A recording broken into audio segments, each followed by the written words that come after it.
आपुल्या कोणी हो तुम्ही ती भ्रष्ट कोणी त्यागी जीवन आपुले दुःख जगी करण्या नष्ट देह करी जे जे काही देह करी जे जे काही आत्मा भोगी तो नंतर देशाचे कर्म तैसे फळ देतो देशाचे कर्म तैसे फळ देतो ईश्वर ज्ञानी असो की अज्ञान गते आहे एक जाण मृत्यूला न चुकवी कोणी थोर असो अथवा सान सोड सोड माया सारी सोड सोड माया सारी आहे जग हे नशिवर देशाचे कर्म तैसे फळ देतो जगी जीवनाचे सार घ्यावे जाणून सत्तेवर जगी जीवनाचे सार घ्यावे जाणून सत्तेवर देशाचे कर्म तैसे फळ देतो ईश्वर देशाचे कर्म तैसे फळ देतो ईश्वर सांगत असतो ज्ञानी असो की अज्ञान मौली पुढे मोकळा आवाज करा बरं ज्ञानी असो की अज्ञान गती आहे एक जाण मृत्यूला न चुकवी कोणी थोर असो अथवा सांगतो उपमुख्यमंत्री असो किंवा सामान्य व्यक्ती असो आतापर्यंत मरण कोणत्याच माणसाला चुकवता आलं नाही महाराज म्हणून मी सांगत असतो ऐका धनाच्या बाबतीत बोलण्याचा प्रयत्न केला महाराज वर्णन करतात भाग्य तरीनो हे धन पुत्र दारा निकट वास बरा संताप आहे धन प्राप्त झालं त्या व्यक्तीला भाग्यवान समजता येणार नाही म्हणून महाराज वर्णन करतात कनिष्ठ प्रकारचं मागणं म्हणजे तुमचं आमचं मागणं पण महाराज मध्यम प्रकारचं मागणं ऐका बसलेली मंडळी मध्यम प्रकारचं मागणं एक साधू आहे ब्रह्मचारी दोन्ही डोळ्याने आंधळा आहे आणि भगवंताची त्या ठिकाणी साधना केली आयुष्यभर साधना केली वयाचे 80-85 वर्ष त्या ठिकाणी पूर्णत्वाला गेलेली बाबा आणि वयाच्या सरतेशेवटी भगवान भोलेनाथ त्या ठिकाणी प्रसन्न झाले आणि बोलू लागले हे साधू हे महात्मा काय इच्छा आहे तुमची मागा आता देवाकडे मागत असताना काय मागावं महाराज देवाकडे मागत असताना देवच मागावं बाबा मी सांगत असतो संसारातल्या गोष्टी मागू नये महाराज वर्णन करतात भगवान परमात्मा प्रसन्न झाला पण देवाकडे मागत असताना चुकला संसारातलं मागितलं सांगितलं देवा तुम्ही देण्याकरता समर्थ आहात मग जर माझ्या जीवनामध्ये मला काही द्यायचं असेल तर माझ्या जीवनात माझी एक इच्छा आहे काय इच्छा आहे माझ्या जीवनामध्ये मला तुम्ही महाराज वर्णन करतात मरायच्या अगोदर माझी फक्त एकच इच्छा आहे मला त्या ठिकाणी माझ्या उघड्या डोळ्याने माझ्या नातवाच्या डोक्यावर राजछत्र पाहायचं आहे महाराज वर्णन करतात ऐका दोन्ही डोळ्याने आंधळा आहे साधू आहे ब्रह्मचारी आणि मागत असताना चुकला महाराज मागत असताना चुकला महाराज वर्णन करतात अगदी मला असं वाटतं हा साधू असल्या कारणाने पुरुष मंडळी हा साधू असल्या कारणाने देवाला अगोदर याला नजर द्यावं लागली महाराज बरोबर आहे का दोन्ही डोळ्याने आंधळा होता याला नजर द्यावं लागली बरं नजर देऊन तेवढ्यावर भागलं नाही महाराज वर्णन करतात ब्रह्मचारी असल्या कारणाने याला एक सोयरीक आणावं लागली महाराज बरोबर आहे बाबा आता सोयरीक आणणं किती कठीण आहे अवघड परिस्थिती बरं का इकडचं कसं आहे मला माहित नाही पण आमच्याकडे लय अवघड आहे महाराज हा अवघड आहे आपण जर प्रत्येक गावाचा सर्वे केला जवळपास लग्न हा विषय संपुष्टातच आलेला आहे महाराज बरोबर आहे का बसलेली मंडळी लग्न हा विषय संपुष्टातच आलेला आहे महिला मंडळ आपण जर प्रत्येक गावाचा सर्वे केला तर आता सध्याच्या काळामध्ये आपल्याला प्रत्येक गावात किमान 100-125 का महिना घोड म्हणजे पाहायला मिळतात आता तुम्ही म्हणसाल घोड म्हणजे काय सांगतो महाराज आता जो 20, 22, 25 वर्षाचा असेल माऊली तो मुंजे आहे की 35, 40, 45 वर्षात कुठे मुंजे असतात का बाबा हे मुंजे नाही हे घोड मुंजे म्हणून आता जे राहिले तर राहिले महाराज मी सांगत असतो राहिलेले टेन्शन नाही घ्यायचं मस्त पावशेर गांजा घ्यायचा 5 मीटर भगवा कपडा घ्यायचा बंबोले टेकडीवाले चिलिंबन आहे त्याच्या दम लगाने आजा बस लोड नाही घ्यायचं महाराज आवाजात आला तुम्ही ऐका बरं का मी सांगत असतो टेन्शन नाही घ्यायचं बरं का गुरुजी येणारा काळ खूप अवघड आहे महाराज येणारा काळ खूप बिकट आहे महाराज वर्णन करतात देवाकडे नको असणारा मागण्याचा प्रयत्न करू नका भगवंताला त्या ठिकाणी महाराज ब्रह्मचारी असल्या कारणाने याला सोयरीक आणावं लागलं लग्न लावून द्यावं लागलं बाबा डोळे द्यावे लागले. महाराज वर्णन करतात त्याचं लग्न झाल्याच्या नंतर सुद्धा याला एक मुलगा द्यावा लागला. त्याच्या मुलाचं लग्न झालं. मुलाचं लग्न झाल्याच्या नंतर याला एक नातू द्यावा लागला. आणि याला नातू झाल्याच्या नंतर मोदी साहेबाला सांगितलं तुम्ही 5 वर्ष आराम करा. आणि तेव्हा याला मरण आलं. महाराज वर्णन करतात हे मागणं आहे का, हे सुद्धा मागणंच पण हे मध्यम प्रकारचं मागणं, अधोगतीला नेणारं मागणं आहे. महाराज वर्णन करतात आता उत्तम प्रकारचं मागणं काय असतं त्याच वर्णन तुकोबराय अभंगाच्या पहिल्याच्या दान दे गा देवा हे दान दे गा देवा महाराज हे दान दे गा देवा हे दान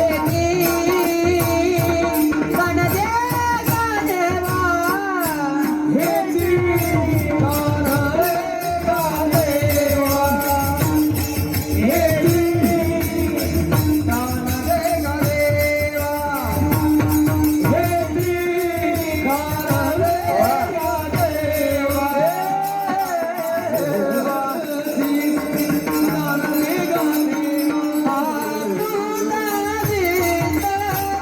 हे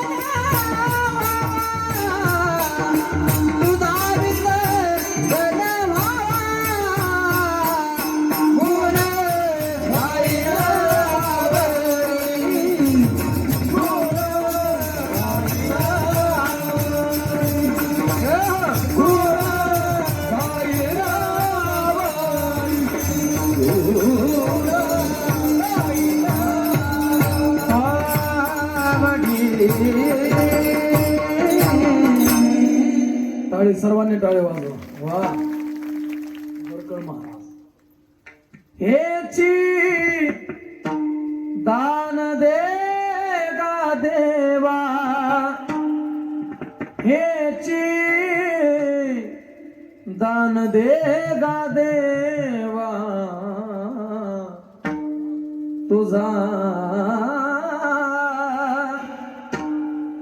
विसर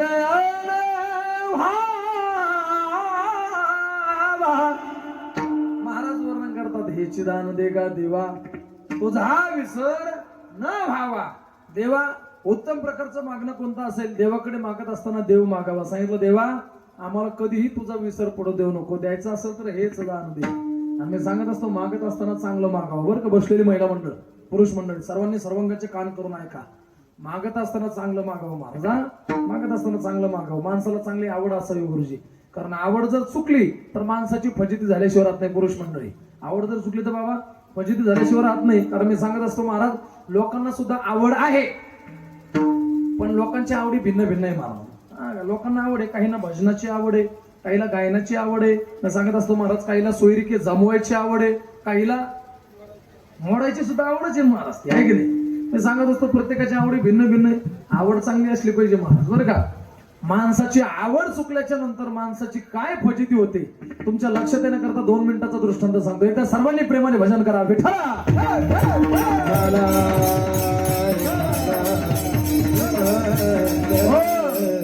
ऐका ते सांगत असतो महाराज आवड चुकल्याच्या नंतर माणसाचं जीवन हे अधोगतीला गेल्याशिवाय राहत नाही. म्हणून माणसाने त्या ठिकाणी चांगल्या गोष्टीची आवड निर्माण करावी. महिला मंडळ पुरुष मंडळी एका बाईला संगीताची आवड होती. महिला मंडळ संगीताची म्हणजे इथं बसलेली नाही बरं का. संगीताची म्हणजे गायनाची भजनाची. तिला एवढी आवड होती नवऱ्याला विनंती करत होती बाबा मालक मला संगीताची आवड आहे माझी आवड तुम्ही पूर्णत्वाला न्यावी. नवरा सुद्धा हुशार होता महाराज. आमच्या नागेश महाराजांसारखा मोठा मृदंगाचार्य होता. त्याने सांगितलं काळजी करू नको टेन्शन घेऊ नको. तो आळंदीला गेला. पुरुष मंडळी आळंदीला गेला. आवड चुकल्यावर काय फजिती होती. आळंदीला गेला आणि आळंदीला गेल्याच्या नंतर त्याने मोठमोठ्या गायकांच्या कॅसेट आणले महाराज. खंडारकर गुरुजी असेल वाईकर गुरुजी असेल कल्याण गुरुजी असेल अशा मोठ्या मोठ्या गायकांच्या कॅसेट आणल्या माऊली. बायकोला ऐकायला दिल्या. पण बायको एवढी संगीत प्रेमी होती माऊली एवढी संगीत प्रेमी होती 8 दिवसाच्या आत गुरुजी बायकोनं संगीत ऐकलं आणि कोपऱ्यामध्ये टाकून दिलं. पुन्हा नवऱ्याला विनंती करायला लागली मालक माझी संगीताची आवड पूर्णत्वाला न्यावी. याने सांगितलं काळजी करू नको. पहिला मंडळ आणखी थोडा पुढे गेला. पुढे आणखी एक त्या ठिकाणी मोठी सिटी लागली त्याचं नाव आहे पुणे. पुण्यामध्ये गेला आणखी मोठ्या मोठ्या गायकांच्या कॅसेट आणल्या गुरुजी. भीमसेन जोशी असतील पंडित भीमसेन जोशी राशिद खान ती मेले आता. अशा मोठ्या मोठ्या गायकांच्या कॅसेट आणल्या बायकोला ऐकायला दिल्या. बायकोची आवड काही त्या ठिकाणी पूर्णत्वाला जात नाही. महिला मंडळ त्याने महाराष्ट्रातलं संगीत ऐकायला दिलं भारतातलं दिलं भारताच्या बाहेरचं दिलं आंगडू बांगडू काय असेल तर महाराज बरं का, सगळं जगातलं संगीत तिला ऐकायला दिलं, पण तिची काही आवड पूर्णत्वाला जात नाही. वैतागलं ते महाराज पुरुष मंडळी तुमच्या आमच्यासारखं ऐका बरं का. मी सांगत असतो वैतागलं ते बाबा, टेन्शन आलं त्याला, लोड आला त्याला, आणि बसलं का झाडाखाली टेन्शन घेत विचार करू लागला अरे धिक्कार असो आपल्या जीवनाचा, आपण बायकोची संगीताची आवड पूर्णत्वाला नेऊ शकत नाही. आणि तेवढ्यात त्याचा एक मित्र जवळ आला, गुरुजी एवढ्यात माऊली महाराज, एक मित्र त्याचा जवळ आला आणि बघितलं, अरे मित्रा काय टेन्शन घेतोस, त्याने सांगितलं माझ्या बायकोला त्या ठिकाणी संगीताची आवड आहे बाबा, आणि ती आवड मी पूर्णत्वाला नेऊ शकत नाही, धिक्कार असो माझ्या जीवनाचा. त्याने सांगितलं काळजी करू नको, जिथं विषय गंभीर तिथं मित्र, हा टेन्शन घेऊ नको. आमच्या त्या ठिकाणी माऊली महाराजांसारखा मित्र होता, काळजी करू नको म्हणे, चल माझ्यासोबत. आपल्याला बाजार कोणता आहे, आपल्याच गावातला आहे बरोबर आहे का, बाजार आपल्याच गावातला आहे ना, बसलेली मंडळी आपल्याच गावातला बाजार. त्याने सांगितलं चल माझ्यासोबत बाजारात. ऐका बरं का सर्वांनी, आवड चुकल्यावर काय फजिती होती. चल म्हणे बाजारात. बाजारात गेले बाबा, अगोदर कुंभार गल्लीमध्ये गेले. कुंभार गल्लीमध्ये गेल्याच्या नंतर एक गाडगं घेतलं, मडकं घेतलं. आणखी थोडं पुढे गेले महिला मंडळ, एक कापड दुकान लागलं, 5 मीटर कापड घेतलं. आणखी थोडं पुढे गेले, एक किराणा दुकान लागलं, पुरुष मंडळी 5 रुपयाची सुतळी घेतली. आणि ही सगळी सामुग्री घेतल्याच्या नंतर बाबा अशा आपल्या गावातील, अगदी मला असं वाटतं आपल्या रायपूर गावामध्ये एका शेतकऱ्याच्या त्या ठिकाणी, भल्या मोठ्या शेतकऱ्याच्या त्या ठिकाणी बगीच्यामध्ये गेले. मोसंबीचा बगीचा होता, रात्रीच्या वेळी गेले. सांगितलं मित्रा ऐक, तुझ्या बायकोला संगीताची आवड आहे, तुझ्या बायकोची आवड पूर्णत्वाला गेल्याशिवाय राहणार नाही, फक्त मी जसं सांगतो तसं कर. महिला मंडळ रात्रीची वेळ होती, आणि रात्रीच्या वेळेला हे दोघ जण बगीच्यामध्ये गेले. त्या बगीच्यामध्ये बाबा एका झाडावर त्या ठिकाणी मोठा आगेमोहोर बसलेला होता. या दोघा जणांनी ते आगेमोहोर रात्रीच्या वेळेला हुल्लं, आणि त्या माश्या त्या गाडग्यामध्ये भरल्या महाराज, आणि वरून त्याचं तोंड बांधून घेतलं पहिलं मंडळ. आणि सांगितलं मित्र ऐक, हे संगीतच असं आहे, या संगीताला चार्जिंगची गरज नाही, याला लाईटची गरज नाही, याला इन्व्हर्टरची गरज नाही, याला जनरेटरची गरज नाही माऊली. ज्या ज्या वेळेला तुझ्या बायकोचे संगीत ऐकण्याची इच्छा होईल त्या वेळेला फक्त एकच करायचं. काय करायचं, 2 बोटांनी वाजवायचं, आतून फक्त एकच आवाज यायचा महाराज, बुंग. ते आगे मोहळाचे मासे होते गुरुजी, ते का आतमध्ये हरिपाठ थोडेच घेत होते बाबा, आवडच तशी होती. आणि त्याला आनंद झाला महाराज, त्याला आनंद झाला. गेला घरी, आणि घरी गेल्याच्या नंतर अगदी मला असं वाटतं बायकोच्या हातात ते संगीत दिलं. आवड चुकल्यावर काय फजित त्याकरता सांगतो बरं का, सर्वांनी लक्ष करू. काय त्या बायकोच्या हातात संगीत दिलं गुरुजी, बायकोला सुद्धा आनंद झाला. तिने नवऱ्याची आरतीच केली महाराज. आणि मी सांगत असतो माणूस गावावर वजन टाकतो गुरुजी, तालुक्यावर वजन टाकतो, जिल्ह्यावर वजन टाकतो, पण माणसाचं बायको समोर काही चालत नाही बरं का. आणि ते सगळ्याच महाराज बरं का. मी सांगत असतो तालुक्याचा आमदार असू द्या, जिल्ह्याचा खासदार असू द्या, गावचा सरपंच असू द्या, पण बायको समोर काही चालत नाही बाबा. मी सांगत असतो पहिल्या काळात लोक मिशा ठेवायची, बसलेली मंडळी पुरुष मंडळी, पहिल्या काळात लोक अशा मिशा ठेवायची, पिळदार मिशा महाराज. का पिळदार मिशा ठेवायचे, कारण बायको घेत होती माऊली, आहे की नाही. आता मिशा ठेवणं सोडून दिलं लोकांनी, कारण का बाबा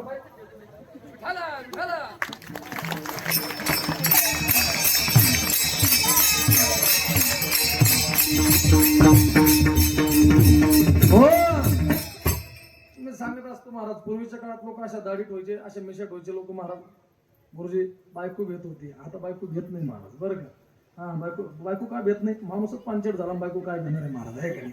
लोक बायकोला पिल्लू म्हणतात महाराज, पिल्लू. आता पिल्लू डुकराचा असतो, कुत्र्याचा असतो महाराज, बायको कुठं पिल्लू म्हणत असते का, अवघड आहे गुरुजी बरं का, कठीण आहे. सांगत असतो बदलत चाललंय सगळं बरं का.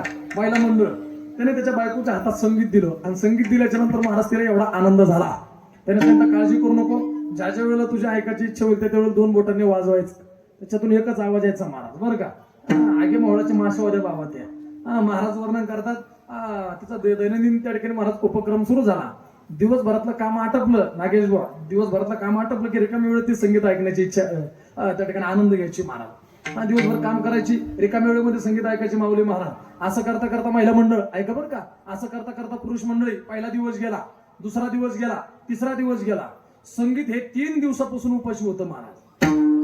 संगीत विचार करीत होतं, तू फक्त मला बाहेर येऊ दे, तुझा दसरा दिवाळी सोबतच साजरा करतो. आणि महिला मंडळींचा एक स्वभाव आहे महाराज, माता माऊल्यांचा एक स्वभाव आहे. कोणता, त्यांच्या पोटात कोणतीच गोष्ट त्यांनीच मान्य केलं महाराज. मी सांगत असतो, आपलं जर एखाद्या गोष्टीची जाहिरात करायची असेल नागेश बुवा, पत्रिका छापायची गरज नाही, पॉम्पलेट छापायची गरज नाही, बॅनर छापायची गरज नाही, ती गोष्ट फक्त आपल्या बायकोच्या कानात सांगायची. तुला म्हणून सांगते, सकाळपर्यंत अख्ख्या गावात होतं मला.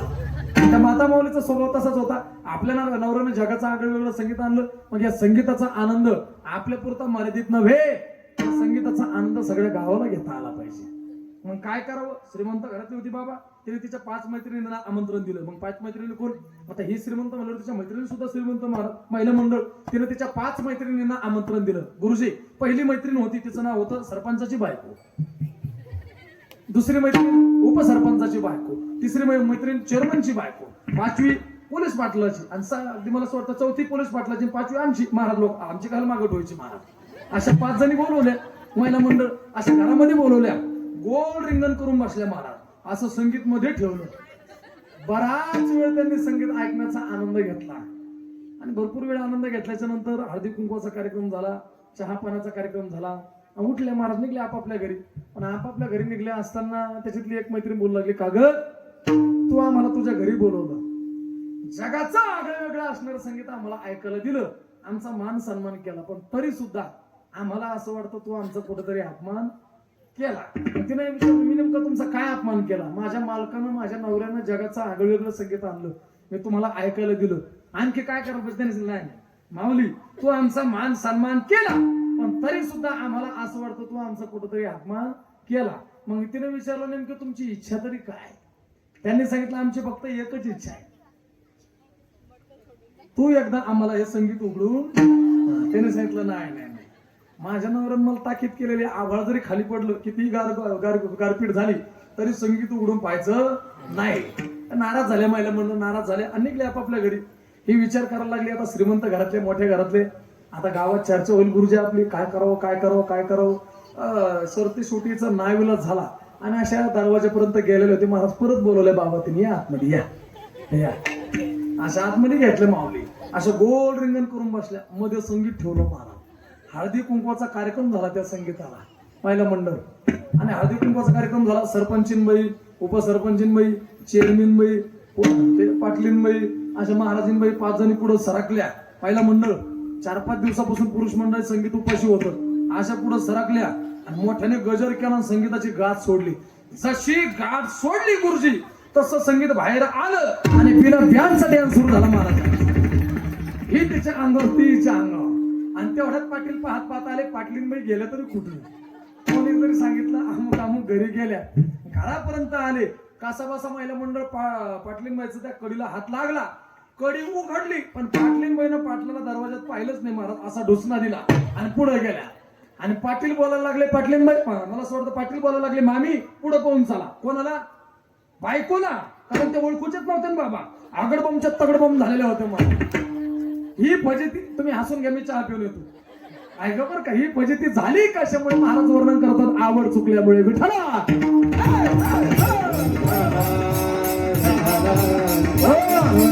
म्हणून माणसाला चांगल्या गोष्टीची आवड असावी. महाराज वर्णन करतात, आवडे देवासी तो ऐका प्रकार, आवड देवासी तो ऐका प्रकार,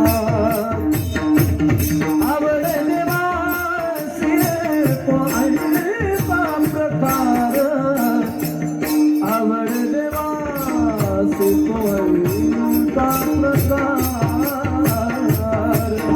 देवासी तो ऐका प्रकार, आवड देवासी तो ऐका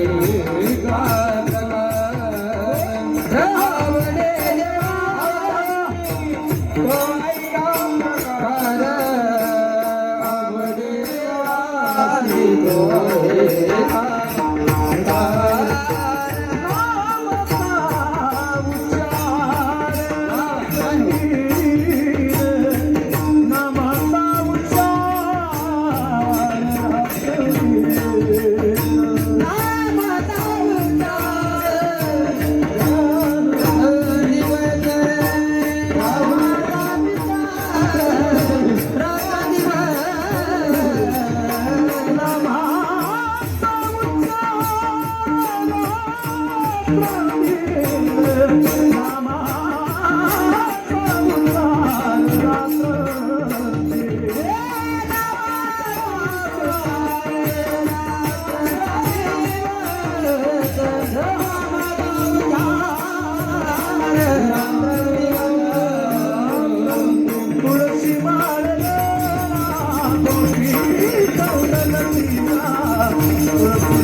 तुळशी माळ तुळशी माळ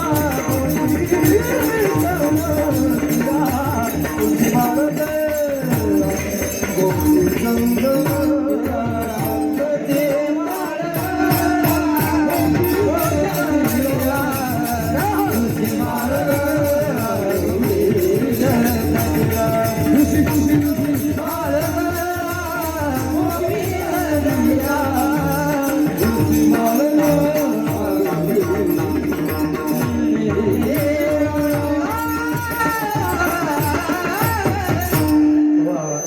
सर्व नामाचा उच्चार रात्रंदिन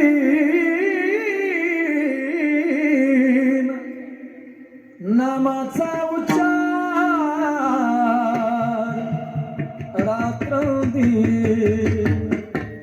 महाराज वर्णन करता देवाला आवडतं तरी काय तुळशी माळ गळा गोपी चंदन टिळा आणि हृदय कळवळा वैष्णवांचा पवित्र असणारे तुळशी माला गळ्यामध्ये परिधान करावे कपाळाला गोपी चंदनाचा टिळा लावावा आणि अंतकरणामध्ये या वैष्णवांबद्दल वारकऱ्यांबद्दल प्रेम असावं जिव्हाळा असावा एवढंच देवाला आपल्याकडून अपेक्षित वेगळं काही नाही मी सांगत असतो मागणं मागावं आमच्या तुकोबारांसारखं मागणं मागावं आमच्या देशांच्या जवानांसारखं मागणं मागावं छत्रपती शिवाजी महाराजांसारखं मागणं मागावं धर्मवीर छत्रपती संभाजी महाराजांसारखं काय मागणं मागितलं महाराज मी सांगत असतो स्वराज्य करता त्या ठिकाणी महाराज मरण मागितलं एक एक मावळा त्या ठिकाणी राजांना विनंती करत होता राजा मी जातो राजा त्या ठिकाणी गड त्या ठिकाणी फत्ते करण्यासाठी मी जातो राजा मरण मागत होता स्वराज्य करता हे मागणं आहे महाराज बरं का हे मागणं आहे काही दिवसापूर्वी आपण बघितलं त्या ठिकाणी 25 ते 26 हिंदूंना काश्मीरमध्ये त्या ठिकाणी महाराज गोळ्या घालून मारण्यात आलं बरोबर आहे का काही दिवसापूर्वी सर्वांच्या डोळ्यासमोर घडलेला प्रकार आहे 25 ते 26 हिंदूंना त्या ठिकाणी महाराज काश्मीरमध्ये गोळ्या घालून त्या ठिकाणी मारण्यात आलं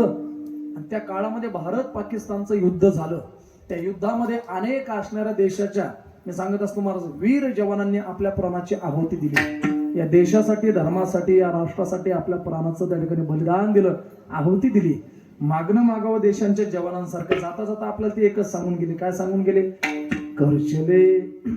कर चले हम फिदा जानत साथियों अब तुम्हारे हवाले वतन साथियों क्यों मेरा कलमा तू मेरा धर्मा तू तेरा सब कुछ मैं मेरा सब कुछ तू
जोरदार टाळ्या वाजवा सर्वांना अशी माणसं म्हणल्यावर काय बघायचं कारण महाराज बरं का नागेश बुवाचा तर नाद खुळा आहे बरं का विशेष नाही महाराज वर्णन करावं तेवढं कमी कसंही टाका माणूस त्या ठिकाणी महाराज तयारच आहे बरं का.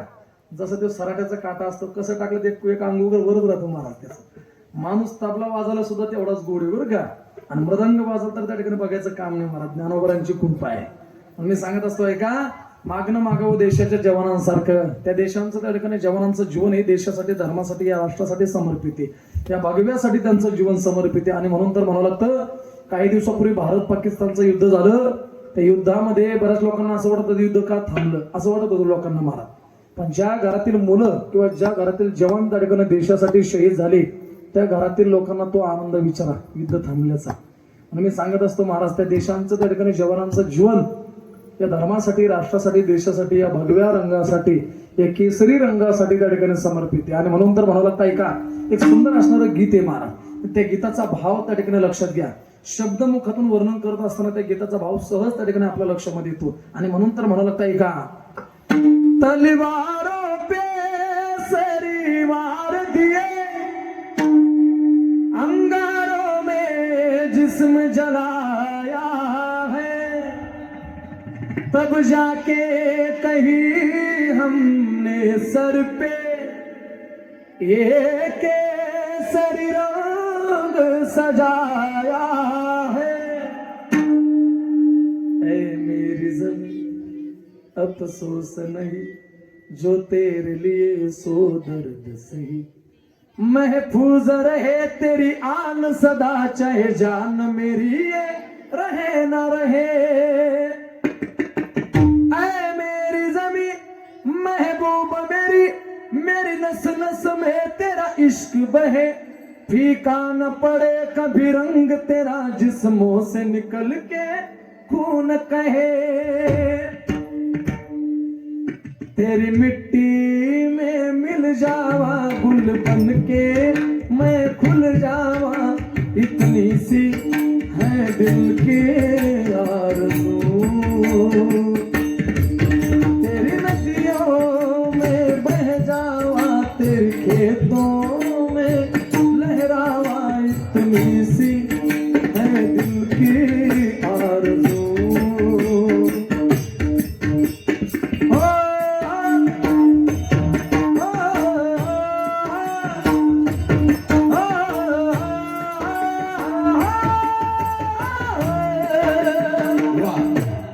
सरसों से भरे खलियान मेरे जानो के भंगड़ा पाना सका.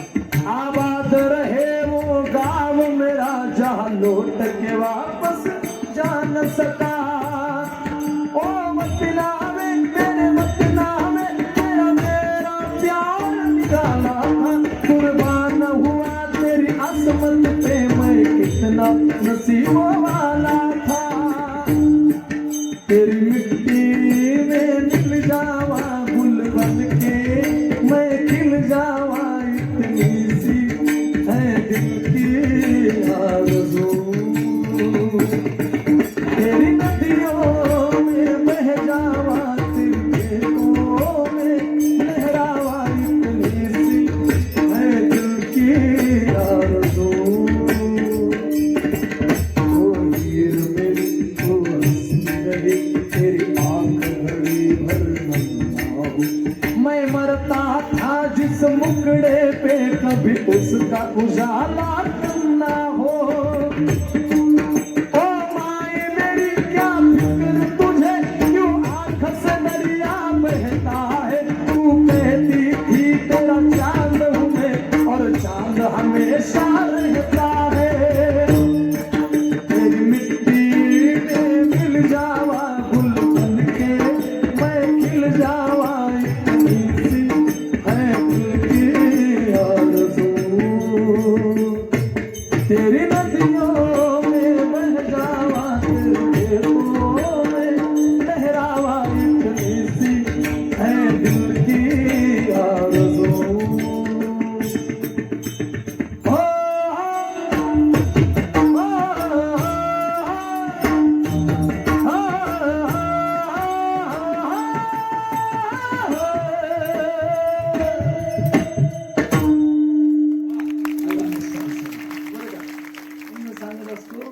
अंतःकरणापासून त्या ठिकाणी देशांच्या जवानांसारखी निष्ठा असावी आपल्यासाठी, देशासाठी, धर्मासाठी. ज्या आईचा मुलगा देशासाठी समर्पित झाला त्या आईला ते दुःख विचारा महाराज. बरं का, एवढं सोपं नाही.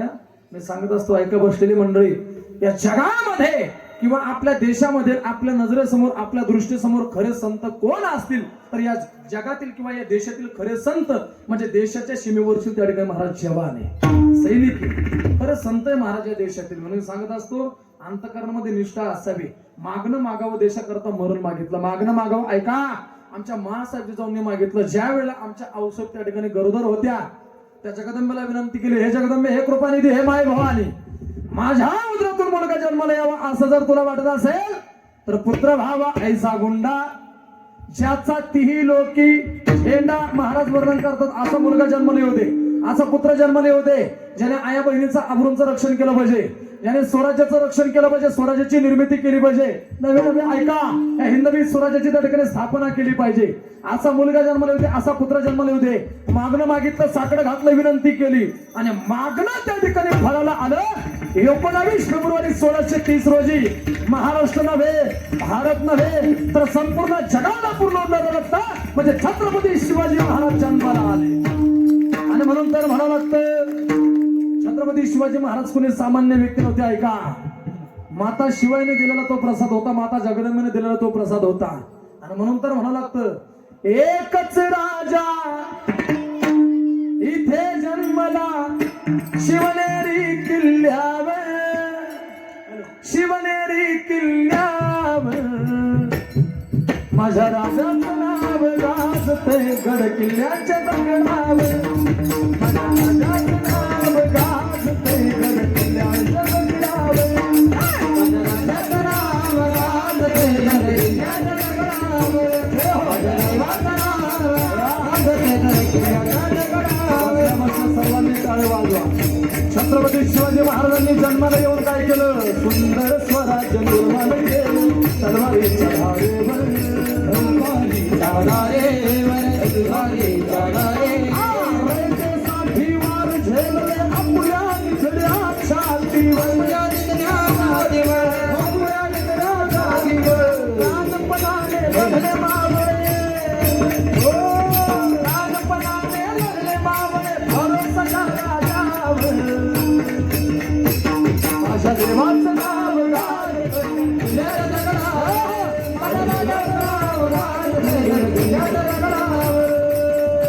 छत्रपती शिवाजी महाराज कोणी सामान्य व्यक्ती नव्हते. ऐका, माता शिवाने दिलेला तो प्रसाद होता, माता जगदंबेने दिलेला तो प्रसाद होता, म्हणून नाव सुद्धा शिवाजी ठेवण्यात आलं.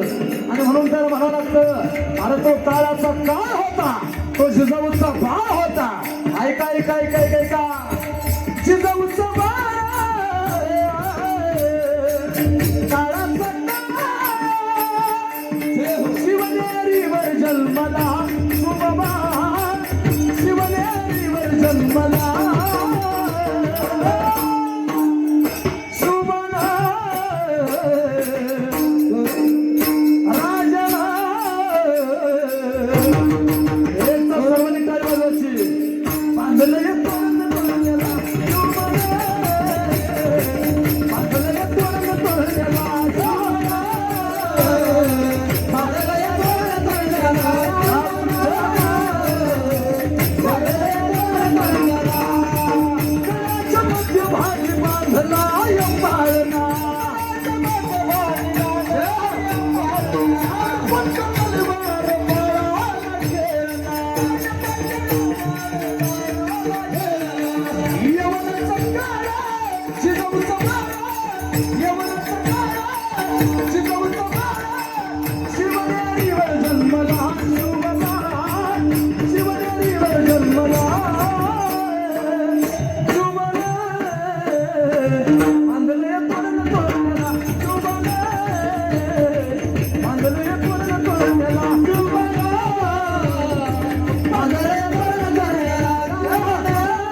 छत्रपती शिवाजी महाराज कोणी सामान्य व्यक्ती नव्हते. राजांनी आपल्या जीवनामध्ये क्रांती केली आहे का? वयाच्या 15व्या वर्षी हातामध्ये भावानी घेतले, तलवार घेतली. वयाच्या 16व्या वर्षी रायरेश्वराच्या पिंडीवर रक्ताचा अभिषेक केला, या हिंदवी स्वराज्याची शपथ घेतली. वयाच्या 27व्या वर्षी बलाढ्य शिराचा असणारा, राक्षसी प्रवृत्तीचा असणारा अफजल खानाला प्रतापगडाच्या पायथ्याशी भागला. वयाच्या 32व्या वर्षी हे स्वराज्य तुमच्या आमच्या पदरामध्ये टाकलं. वयाच्या 36व्या वर्षी राजे सिंहासनावर आरूढ झाले. 51 वर्षाच्या कालावधीमध्ये छत्रपती शिवाजी महाराजांनी हातामध्ये भावाने हातामध्ये तलवार घेतली, या स्वराज्याची निर्मिती केली. राजांनी तोरण्याला तोरण बांधले, या स्वराज्याची निर्मिती करण्यास कार्यक्रम प्रारंभ केला. आदिलशहा विचार करत होता, अरे कोण आहे शिवा, काल जन्माला आलेला मुलगा स्वराज्य काबीज करण्याचा प्रयत्न करतोय, काय करावं काय करावं काय करावं म्हणून दरबार भरला. ऐका, दरबार भरला आणि दरबारामध्ये फतवा निघाला. द्रौपदी छत्रपती शिवाजी महाराजांना पकडून आणेल, जिवंत असो किंवा मेलेला, त्याला योग्य प्रकारचं बक्षीस दिलं जाईल. शबगार झाला दरबार. माहित होतं अरे छत्रपती शिवाजी महाराज काय, राजांच्या केसाला सुद्धा आपण धक्का लावू शकत नाही. राजांचा एक एक मावळा 100 यवनावरती भारी पडणारा होता. शबगार झाला, पण त्याच दरबारामध्ये शेवटच्या कोपऱ्यामध्ये बसलेला एक सरदार होता, बलाढ्य शरीराचा, राक्षसी प्रवृत्तीचा. त्याचं नाव होतं अफजल खान. जागेवरती उठून उभा राहिला आणि बोलू लागला, मोठ्या मोठ्याने हसू लागला. मारांगा शिवाजी को जिंदा या मुर्दा. मी आणतो छत्रपती शिवाजी महाराजांना पकडून. उठला अफजल खान, पैजत मांडलेला विडा उचलला आणि निघाला. मजल दरवाजल करत त्या ठिकाणी लाखोचा सैन्य, प्रचंड घोडदळ, पायदळ, हत्ती, घोडे. अफजल खान छत्रपती शिवाजी महाराजांना मारण्यासाठी निघाला. ऐका बसलेली मंडळ, निघालेला असताना वाटेमध्ये गावे लागलेली तुडवीत होता. हिंदूंना त्रास दिला जात होता, तो हत्या घडत होती, आया बहिणीची आबरू लुटल्या जात होती. माहित होतं छत्रपती शिवाजी महाराजांना रयतेला झालेला त्रास सहन होणार नाही. छत्रपती शिवाजी महाराज आपल्याला शरण येतील, पण माहित नव्हतं छत्रपती शिवाजी महाराज कोणी सामान्य व्यक्ती नव्हते. भगवान शंकराचा तो अवतार होता, माता शिवायने दिलेला तो प्रसाद होता. म्हणून तर म्हणावं लागतं अफजल खान निघाला आणि पहिलं क्षेत्र लागलं. बसलेली मंडळी, पहिलं क्षेत्र लागलं. ते लेकरं वेगळं बघा, पहिलं क्षेत्र लागलं. त्या क्षेत्राचं नाव होतं तुळजापूर. तुळजापूरमध्ये आल्याच्या नंतर तुळजापूरमध्ये कोणती देवी, असं हा, तुळजापूरमध्ये आला. आणि तुळजापूरमध्ये आल्याच्या नंतर त्या भवानी मातेचं संबळ कानावरती पडलं. कसं कसं काय काय सर्वांनी सर्वांनी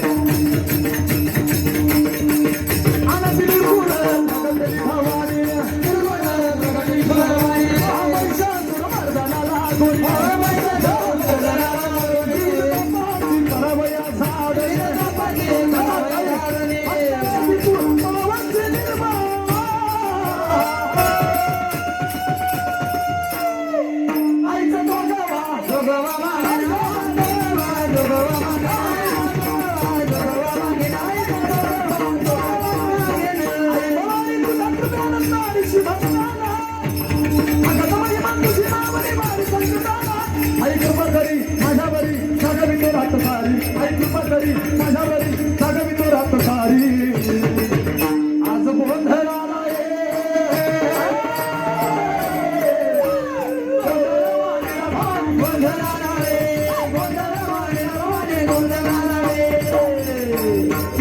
हळूहळू करता अफजल खानने तुळजापूर सोडला. ऐका, तुळजापूर सोडलं, पुन्हा त्या ठिकाणी हिंदूंच्या गावावर लुटू लागला, त्रास देऊ लागला. आणि पुढे आल्याच्या नंतर आणखी एक क्षेत्र लागलं. त्या क्षेत्राचं नाव होतं पैठण. पैठणमध्ये कोणते संत आहे, पैठणमध्ये कोणते संत आहे? तुकाराम महाराज, एकनाथ महाराज. पैठणमध्ये आल्याच्या नंतर बसलेली मंडळी, ऐका, सर्वांनी बसल्या टाळे वाजवा.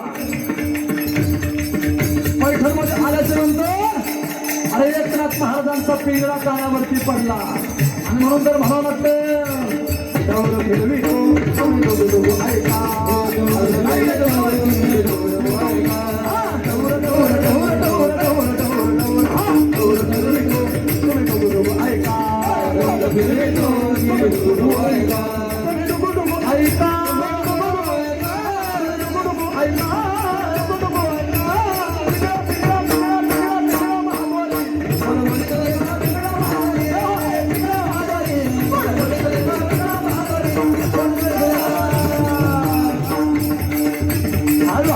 अफजल खानने पैठण सुद्धा सोडला. ऐका, पंढरपूरमध्ये आला, पंढरपूरमध्ये विध्वंस केला नाही. प्रतापगडाच्या पायथ्याशी आला आणि प्रतापगडाच्या पायथ्याशी आल्याच्या नंतर छत्रपती शिवाजी महाराजांनी विचार केला अफजल खानाच्या भेटीसाठी जायचं निशस्त्र होऊन जायचं.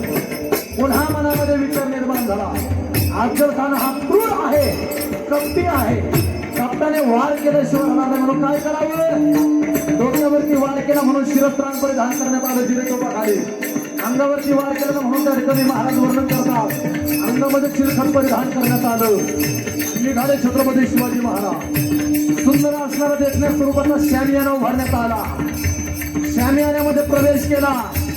प्रवेश केल्याच्या नंतर बघितलं धिप्पाड शरीराचा पराठे शरीराचा अफजल खान डोळ्यासमोर राहू नये. आणि अफजल खान मोठ्या मोठ्याने बोलू लागला आव शिवाजी हमारे गळे लग जा.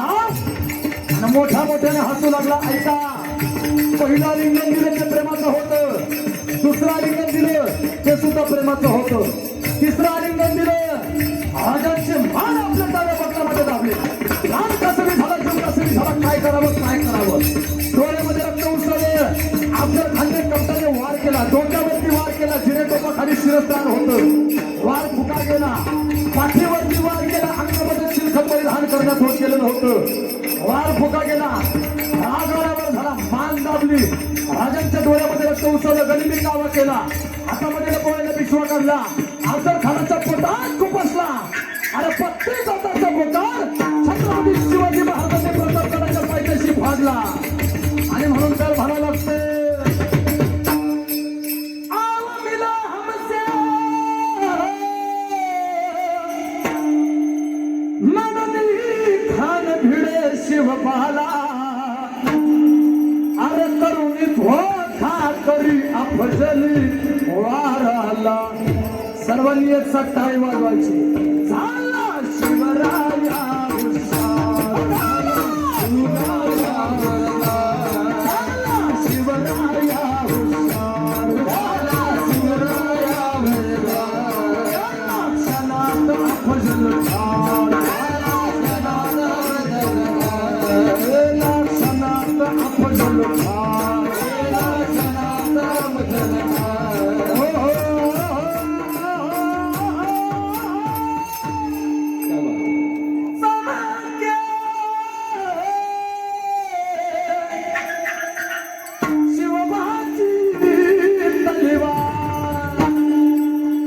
पडली भवानी जेव्हा म्यानाच्या बाहेरी. रणात फिरली ना ती कधीच माघारी. तप्त दौलती समोर केली ना लाचारी. कधी न झुकली ती दिल्लीच्या दरबारी. तमाम बादशाहीचा ताज तिने ठोकरला. अरे मराठ मोळ्याचा वेश तिने पांघरला. धर्मरक्षणाशी सदा साज भवानी झाले. जुलम करत्याच्या रक्ताने ती न्हाली. याचा सर्वांनी टाळी वाजवायची. महाराष्ट्रावर महाराष्ट्रावर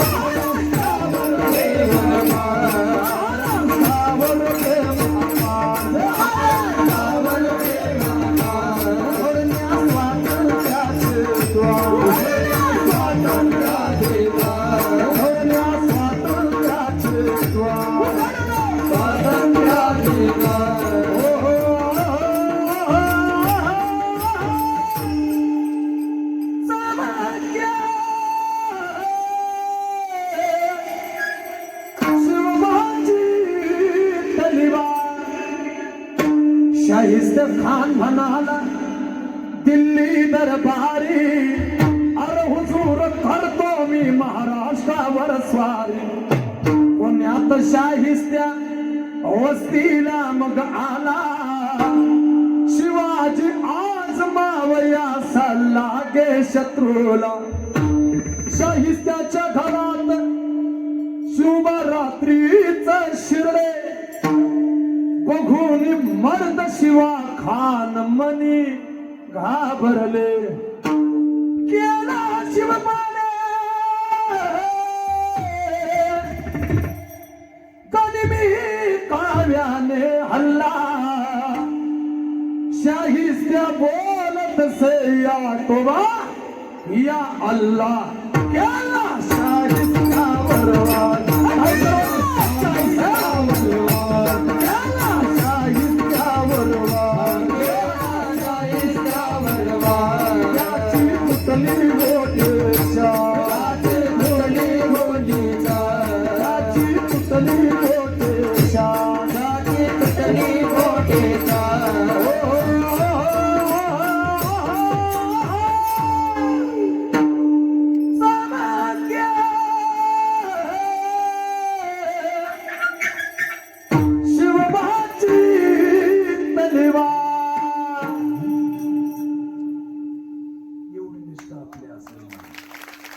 छत्रपती शिवाजी महाराजांची तलवारीची होती बरं का. मागणं मागावं छत्रपती शिवाजी महाराजांसारखं. मी सांगितलं होतं अगोदर की पाऊस येणार नाही. हा ती पावर आहे महाराज बरं का. मी सांग तरी गुरुजी म्हणे तुमची जिब्बा उद्या काळी पांढरी बरं का. मी सांगितलं होतं अगोदर पाऊस येणार नाही महाराज टेन्शन घेऊ नका. आपल्या कीर्तनात पाऊस येतच नाही महाराज. आली तर डायरेक्ट गारपीट होती बरं का. पाऊस येत नाही महाराज. खरोखर त्या ठिकाणी एवढ्या वेळात वेळ काढून सुद्धा बरोबर आता 10:30 वाजत आलेले बरं का. 10 मिनिटं बाकी बरोबर आहे माऊली. टाइम इज मनी. मनी आहे की नाही महाराज आहे का. म्हणून मी सांगत असतो महाराज वर्णन करताना अगोदरच मी अभंगाचा सरळ सरळ भाव तुमच्या समोर प्रतिपादित केला होता. मागणं मागावं छत्रपती शिवाजी महाराजांसारखं. मागणं मागावं छत्रपती संभाजी महाराजांसारखं. मागणं मागावं मी सांगत असतो अगदी मला असं वाटतं आमच्या महासाहेब जाऊन सारखं स्वराज्याचं मागणं मागितलं. छत्रपती शिवाजी महाराजांचं नाव आपण एवढ्या आदराने का घेतो त्याचं एकच कारण आहे. बसलेली मंडळी ऐका बरं का. सांगत असतो छत्रपती शिवाजी महाराजांचं नाव आपण एवढ्या आदराने का घेतो. राजांना आपण आदर्श का मानतो त्याचं एकच कारण आहे. कारण का तर बायकोच्या स्वप्नातील ताजमहल बांधणारे तुम्हाला हजारो शहाजहान मिळतील. ऐका बरं का. बायकोच्या स्वप्नातील ताजमहल बांधणारे तुम्हाला हजारो शहाजहान मिळतील. पण आईच्या स्वप्नातील स्वराज्य निर्माण करणारा एकच राजा होऊन गेला ज्यांचं नाव आहे छत्रपती शिवाजी महाराज. छत्रपती शिवाजी महाराजांच्या नंतर राजा होणे नाही महाराज बरं का. मी सांगत असतो राजांबद्दल वर्णन करावं तेवढं कमी बरं का. बोलावं तितकं कमी आहे. सांगत असतो निष्ठा असेल बरं का. निष्ठा होती धर्माप्रती देशाप्रती. छत्रपती शिवाजी महाराज असेल धर्मवीर छत्रपती संभाजी महाराजांची असेल निष्ठा बघायची असेल तर कवी कलशांची बघावी. काय निष्ठा होती महाराज माहित होतं. जर छत्रपती संभाजी महाराजांना आपण साथ दिली तर राजांच्या समवेत आपल्याला शेवटचा श्वास घ्यावा लागेल माहित होतं. पण शेवटच्या श्वासापर्यंत साथ सोडले नाही. आणि छत्रपती संभाजी महाराज आणि कवी कलश यांच्या मैत्रीबद्दल जर बोलण्याचा प्रयत्न केला तर एक सुंदर असणार त्या ठिकाणी 2 काव्याचं गीत आहे महाराज बरं का. त्यांच्या मैत्रीबद्दल ते लागू होतं. काय बोलणार महाराज त्यांच्या मैत्रीबद्दल. त्यांच्या मैत्रीबद्दल जर बोलण्याचा प्रयत्न केला तर मी सांगत असतो ऐका. वाट चुकणार नाही जीवन तुझी वाट चुकणार नाही जीवन तुझी. एक तू मित्र कर आरशा सारखा मित्र बनव्यामध्ये गारव्या सारखा. आत्महत्याच करणार नाही कुणी आत्महत्याच करणार नाही कुणी. एक तू मित्र कर आरशा सारखा मित्र बनव्यामध्ये गारव्या सारखा. जाळताना मला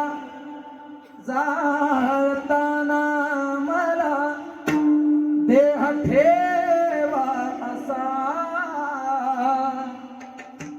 जाळताना मला देह ठेवा असा.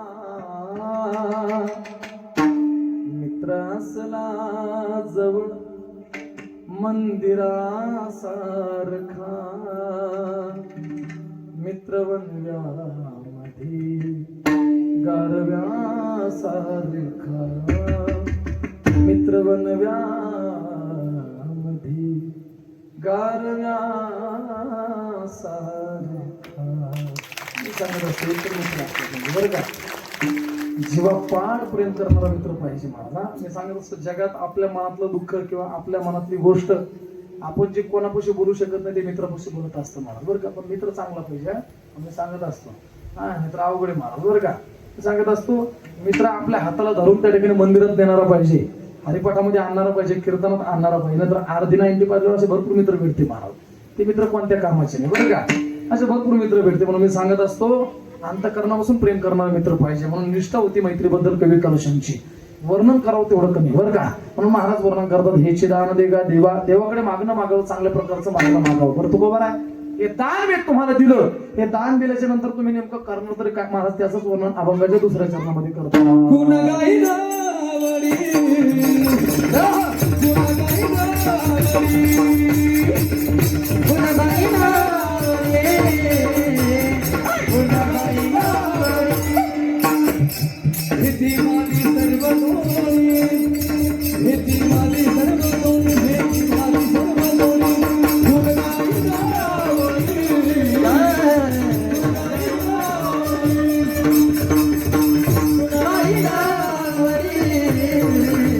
गुण गाईना वा. सर्वांनी वा.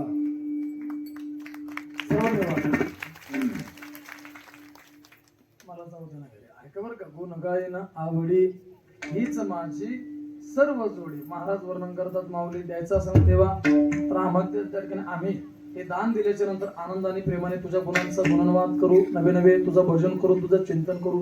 कारण माझ्यासाठी हेच सर्वस्व, हीच माझी सर्व जोडी. तू बरोबर आहे. त्याच्या व्यतिरिक्त काहीतरी घेण्याचा प्रयत्न करा. देवा न लगे मुक्ती, कारण तुका म्हणे मुक्ती परिनिली नो वरे. आता दिवसचारी खेळी मिळी किंवा मोक्ष आम्हा घरी कामारी हे दाशी. महाराज वर्णन करतात, मोक्ष किंवा मुक्ती आमच्याकडे त्या ठिकाणी दाशी म्हणून काम करतो. म्हणून देवा न लगे मुक्ती, देवा न लगे धन, धन सुद्धा नको. देवा न लगे संपदा, कारण का रावणाची एवढी संपदा होती, रावण त्या ठिकाणी काहीच सोबत नेऊ शकला नाही बरं का. म्हणून देवा न लगे मुक्ती, न लगे धन, न लगे संपदा. द्यायचं असं तर संत संग देई सदा. बरं तो बरोबर आहे. त्या सगळ्या गोष्टींचा आनंद प्राप्त व्हावा याकरता तुम्हाला गर्भवासाचं दुःख सहन करावं लागेल. आणि किती कठीण आहे. काय सांगू गर्भेचे यातना मज भोगिता नारायणा, मांस मर मूत्र जाना आणि तुझं क्षणोक्षणा ध्यात असे. महाराज वर्णन करतात गर्भवासाचं दुःख किती कठीण आहे. वेगळं सांगितलेलं न बरं महाराज वर्णन करतात. पण तरी सुद्धा देवा या देहामध्ये जर भजन घडत असेल, चिंतन घडत असेल, नामस्मरण घडत असेल तर गर्भवासाचं दुःख सुद्धा आम्ही सहन करण्याकरता तयार. ऐका, तुका म्हणे गर्भवासी, तुका म्हणे गर्भवासी, तुका म्हणे गर्भवासी, तुका म्हणे गर्भवासी.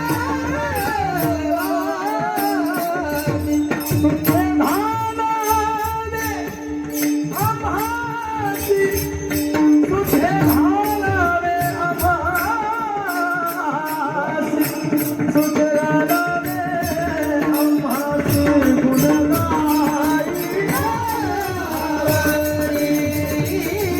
आम्हासी गुण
Yeah.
आवडी हेच माझी सर्व जोडी. म्हणून त्या ठिकाणी अभंगाचा भाव अभंगाचा अर्थ असाच असला असं काय आपला दावा नाही. प्रत्येक कीर्तनकार प्रत्येक महात्मा आपापल्या बुद्धिमत्तेप्रमाणे अभंगावर चिंतन करण्याचा प्रयत्न करतात. जे सुचलं तुमच्या समोर मांडण्याचा प्रयत्न केला. जे काही बरोबर असेल विश्व माऊली ज्ञानोबरांची कृपा. एखादा शब्द बोलण्याच्या उगाच चुकीचा जाऊ शकतो, तो माझ्या बुद्धीचा दोष, तो माझा मला परत करा. पुनश्च एकदा उद्या त्या ठिकाणी पुण्य पावन असणारा पर्व काळ, अगदी मला सोडता हनुमान जयंती हा पर्व काळ त्या ठिकाणी सर्वांच्या जीवनामध्ये आपल्याला उपभोगण्यासाठी प्राप्त होत आहे. सर्वांनी उद्या सकाळी ब्रह्ममुहूर्तावर त्या ठिकाणी अगदी मला असं वाटतं सकाळी ब्रह्ममुहूर्तावर 10 वाजता उठायचंय बरं का.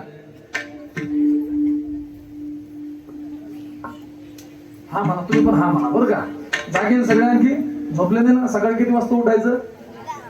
10 वाजता असं ना बरं का. गुरुजी ऐका, उद्या सकाळी सर्वांनी ब्रह्ममुहूर्तावर किमान 4 वाजेच्या ब्रह्ममुहूर्तावर उठायचंय बरं का. सकाळी 4 ला उठायचं. म्हणून त्या ठिकाणी आता बरोबर 10:30 वाजलेले. जास्त वर्णन करत बसत नाही. सकाळी 4 ला उठायचं. अगदी मला असं वाटतं 7 वाजता अगदी सूर्योदय समय अशी अगदी मला असं वाटतं महाराज वर्णन करतात. पिंड घालीने झडपिला अंजनीने तो सेविला, अंजनीच्या तपासाठी महारुद्र आले पोटी. अगदी महाराज वर्णन करतात. अगदी मला असं वाटतं चैत्र शुद्ध पौर्णिमेशी आणि सूर्योदय समय अशी महारुद्र प्रगटला आणि नामा म्हणे मी अवधीला. ऐका बरं का. भगवान मारुतीरायांचा उद्या त्या ठिकाणी जन्मोत्सव सोहळा आहे, जयंती. अगदी मी सांगत असतो महाराज भगवान मारुतीरायाबद्दल काय वर्णन करणार आहे. कलियुग में सिद्ध हो देव तुम्ही, हनुमान तुम्हारा क्या कहना, हनुमान तुम्हारा क्या कहना, बलवान तुम्हारा क्या कहना, कलियुग में सिद्ध हो देव तुम्ही, हनुमान तुम्हारा क्या कहना. किंवा अंजनीचा सुता तुला रामाचं वरदान, एक मुखाने बोला बोला जय जय हनुमान. हो वेळ संपलेला आहे बरं का. आता बरं वाटायला लागलं पण वेळ संपलेला आहे मावली बरं का. पण काही अडचण नाही, काळजी करू नका. जगलो वाचलो पुरुष मंडळी मी पुन्हा येईन बरं का. कशासाठी कीर्तन करत सध्या तशी काही अपेक्षा करत नाही महाराज बरं का. कारण मी अपेक्षा का करत नाही, आपल्याला अशा माणसानं बोलवलं जो माणूस त्या ठिकाणी परमार्थ आपला ताकदीचा माणूस आहे महाराज. नागेशराव म्हणजे परमार्थामधला ताकदीचा माणूस आहे बरं का. रसज्ञ माणूस आहे महाराज, तज्ञ माणूस आहे. भजन असेल, गायन असेल, मृदंग असेल, या क्षेत्रामध्ये अगदी मला असं वाटतं या कलेमध्ये त्या ठिकाणी सर्वस्व त्या ठिकाणी सर्व गुण संपन्न असणारे आदरणीय आमच्या नागेश भाऊ आहे. आदरणीय नागेश भाऊंनी आमंत्रित केलं, निमंत्रित केलं. सर्व गावकरी मंडळींच्या माध्यमातून त्यांनी मला आमंत्रण दिलं. सर्व आपल्या सप्ताह कमिटीला अंतःकरणापासून धन्यवाद देतो, वंदन करतो. सर्व बहुसंख्येने आमच्या माता माऊल्या कीर्तनासाठी उपस्थित आहे, सर्वांना मनोभावे वंदन करतो. 2 तासापासून बिचारे हे लेकर सुद्धा कीर्तनाला शांत बसले. इकडे बाय शांत बाई, इकडे बाय शांत बसले बरं का बिचारे. तर एवढी शांत नाही महाराजा. म्हणून हे उभा राहिलेले जे देव आहे, उभा राहिलेले देव आहे आणि खाली बसलेले महादेव आहे महाराज बरं का. हा मी मानाचं बोलत नाही. प्रभू तुम्ही महेश याची मूर्ती, ज्ञानोबराने तुम्हाला महादेवाची उपमा दिलेली महाराजा. उभा राहिलेले बाबा देव आहे, खाली बसलेले महादेव आहे आणि घरी झोपलेले भाद्रा मारुती. हे काय साधं माणसं आहे? त्यांना सुद्धा इथून साष्टांग दंडवत. याच ठिकाणी कीर्तनाला पूर्णविराम बोललेले कोणी वेळी वाकुडे होते कारण क्षमा अपराध महाराज तुम्ही शिकतो किंवा नातरी बालक भोपडा बोली का वाकुडा विचुका पावली ते चोज करून माऊली रिझे जेवे. पुनश्च एकदा जमलेल्या सर्व भाविकांना अंतःकरणापासून वंदन करतो, धन्यवाद देतो. अगदी याच ठिकाणी कीर्तन सेवेला त्या ठिकाणी पूर्ण विराम. शेवटची सूचना झाल्याशिवाय कोणी ही जागा सोडायची नाही, सर्वांना नम्रतेची विनंती.